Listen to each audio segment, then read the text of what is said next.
যুক্তরাষ্ট্রের শিক্ষা ব্যবস্থায় বিদেশি শিক্ষার্থীদের ভূমিকা বরাবরই গুরুত্বপূর্ণ। দেশটির অনেক উচ্চ শিক্ষা প্রতিষ্ঠানের অর্থায়নের একটি বড় অংশ আসে সব আন্তর্জাতিক শিক্ষার্থীদের কাছ থেকে, যারা দেশীয় শিক্ষার্থীদের তুলনায় তুলনামূলকভাবে বেশি ফি প্রদান করে থাকে। কিন্তু সম্প্রতি যুক্তরাষ্ট্রের পররাষ্ট্র মন্ত্রণালয়ের এক নির্দেশনায় এ খাতে অনিশ্চয়তার মেঘ ঘনিয়ে এসেছে।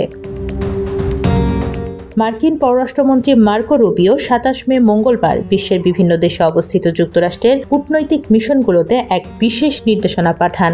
এতে বলা হয়, নতুন নির্দেশনা না আসা পর্যন্ত এফ ও জে ক্যাটাগরির ছাত্র ভিসা সাক্ষাৎকারের সময়সূচি স্থগিত রাখতে হবে। তবে ইতোমধ্যে যারা সাক্ষাৎকারের তারিখ পেয়েছেন তাদের প্রক্রিয়া এখনই বাতিল করা হচ্ছে না। তারা নির্ধারিত সময়ে সাক্ষাৎকার দিতে পারবেন, যদিও ভবিষ্যৎ সিদ্ধান্তের উপর তাদের আবেদন প্রক্রিয়া নির্ভরশীল থাকবে। সাক্ষাৎকার স্থগিতের পাশাপাশি বিদেশি শিক্ষার্থী ও এক্সচেঞ্জ ভিসা আবেদনকারীদের সামাজিক যোগাযোগ মাধ্যমে নজরদারি বাড়ানোরও ঘোষণা দিয়েছে মার্কিন প্রশাসন। এতে বলা হয়েছে, অনলাইন কর্মকাণ্ড, রাজনৈতিক মতামত বা নির্দিষ্ট গোষ্ঠীর সঙ্গে সংশ্লিষ্টতা এসব বিষয় যাচাইয়ের আওতায় আনা হবে। পররাষ্ট্র দপ্তরের মুখপাত্র ট্যামি ব্রুস বলেন, আমরা অত্যন্ত গুরুত্বের সঙ্গে আমলে নেই কে এই দেশে প্রবেশ করছে এবং কে আসছে না।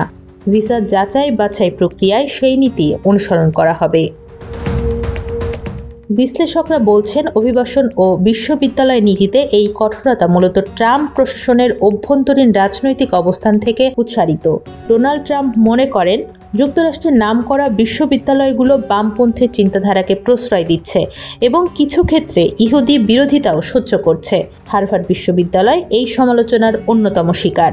সম্প্রতি ট্রাম্প প্রশাসন বিশ্ববিদ্যালয়টির বিদেশি শিক্ষার্থী ভর্তি ও গবেষণার অনুমোদন বাতিল করেছিল, যদিও আদালতের হস্তক্ষেপে সেই সিদ্ধান্ত আপাতত স্থগিত রয়েছে। বিশ্ববিদ্যালয়গুলোর মতে এই সিদ্ধান্ত শিক্ষাক্ষেত্রে মত প্রকাশের স্বাধীনতায় হস্তক্ষেপ এবং গবেষণার পরিসর সংকুচিত করার নামান্তর। বিশ্ববিদ্যালয় কর্তৃপক্ষ ও শিক্ষানীতি বিশেষজ্ঞরা বলছেন, এই পরিস্থিতি যুক্তরাষ্ট্রে উচ্চশিক্ষায় আগ্রহী বিদেশি শিক্ষার্থীদের জন্য ভয়াবহ অনিশ্চয়তা ও উদ্বেগ তৈরি করেছে। বিশেষ করে যারা আগামী শিক্ষাবর্ষে ভর্তি হওয়ার পরিকল্পনা করছিলেন তাদের জন্য এটি একটি বড় প্রতিবন্ধকতা হয়ে দাঁড়িয়েছে।